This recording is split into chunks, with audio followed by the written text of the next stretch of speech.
In 1163, Paris was already ancient, a dense medieval city clustered on an island in the Seine, shaped by stone bridges, narrow streets, and the constant movement of river traffic. The population pressed close together within old Roman walls, while the Seine carried grain, wine, timber, and pilgrims through the heart of the kingdom. At the city's center, on the eastern tip of the Ile de la Cité, stood two aging churches that had served Paris for centuries. They were about to disappear. In this video, I use modern AI tools to bring historic paintings, manuscripts, and architectural drawings to life, allowing us to shift perspective, move through construction sites, and witness the building of one of history's greatest cathedrals in ways no medieval observer ever could. This is the story of Notre-Dame, not as a finished monument, but as it rose, stone by stone, across nearly 2 centuries of unrelenting human effort. Before the first foundation stone was laid, something had to be cleared away. The site chosen by Bishop Maurice de Sully for his new cathedral was already occupied by the Cathedral of Saint-Étienne and the smaller church of Saint-Jean-le-Rond. These weren't abandoned ruins. They were working churches, filled with centuries of worship, burial sites of bishops, and the daily rhythms of Parisian religious life. But Sully's vision demanded their destruction.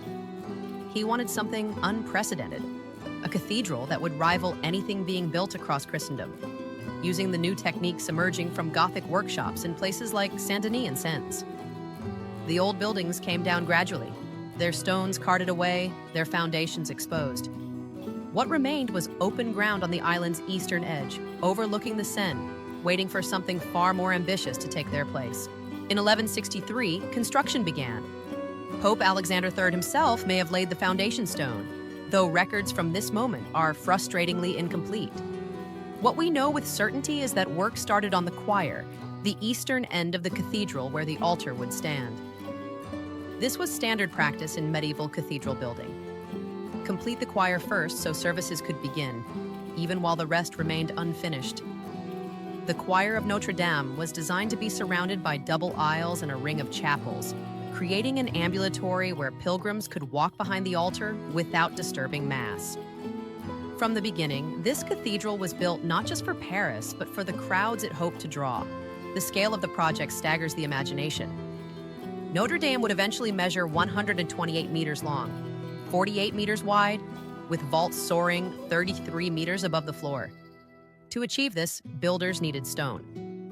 Enormous quantities of limestone quarried from sites around Paris, particularly from Charenton and the left bank.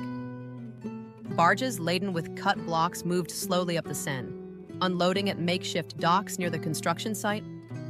From there, the stones were hauled by hand, by rope, and by ox-drawn cart to the masons waiting above. Imagine standing on the Ile de la Cité in the 1170s. The choir is beginning to take shape, but the site is chaos. Wooden scaffolding climbs skyward, lashed together with rope and pegged joints. Cranes powered by tread wheels, large wheels turned by men walking inside them like hamsters, lift stones and timber high above the ground. The air is thick with limestone dust, the constant ring of chisel on stone, and the shouts of foremen directing teams of laborers.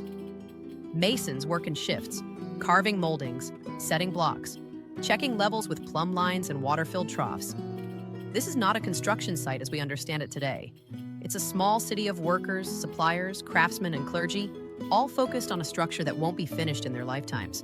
By the 1180s, the choir and its surrounding aisles were largely complete and the high altar was consecrated in 1182. Services could now be held in the eastern end while construction pushed westward into the nave.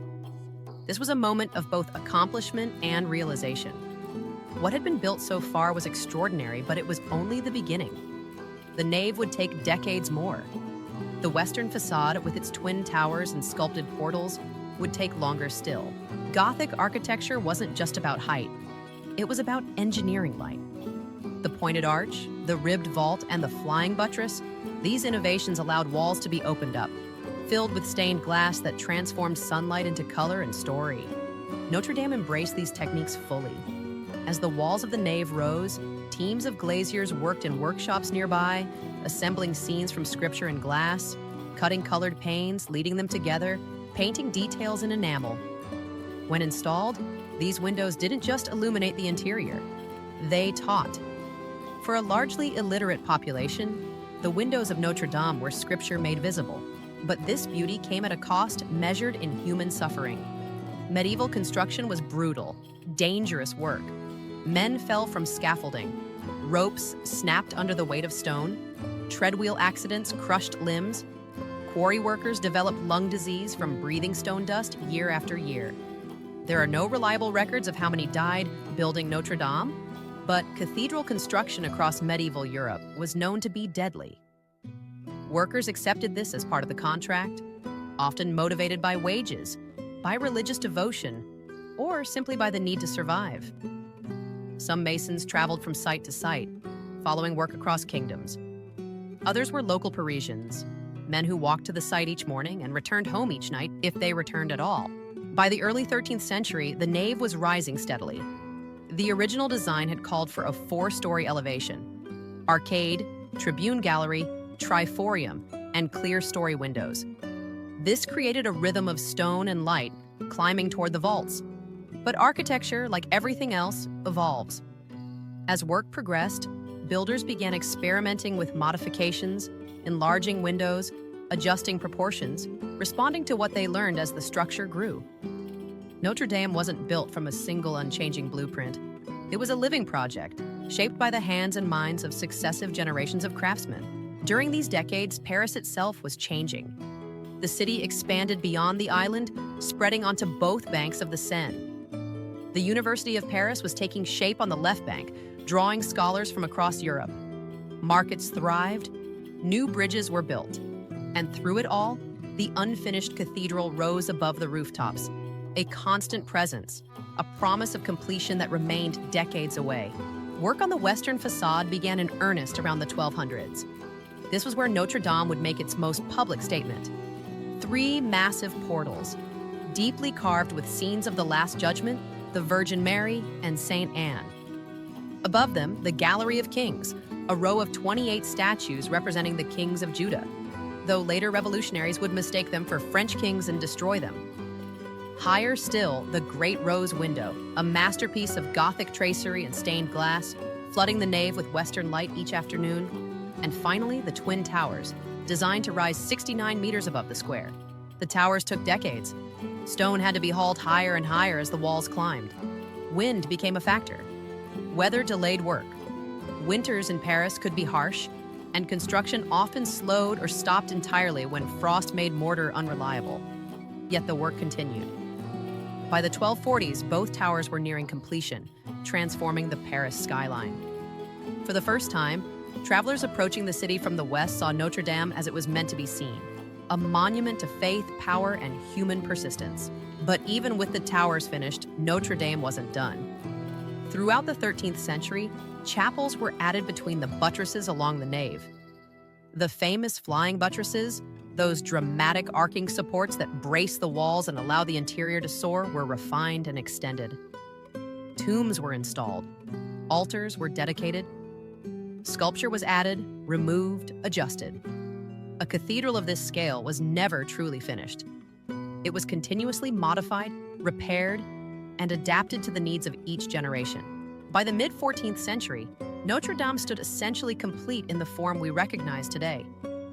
Nearly 2 centuries had passed since Bishop Maurice de Sully's vision began. Generations of workers had lived and died in its shadow. The cathedral had survived wars, including conflicts between France and England.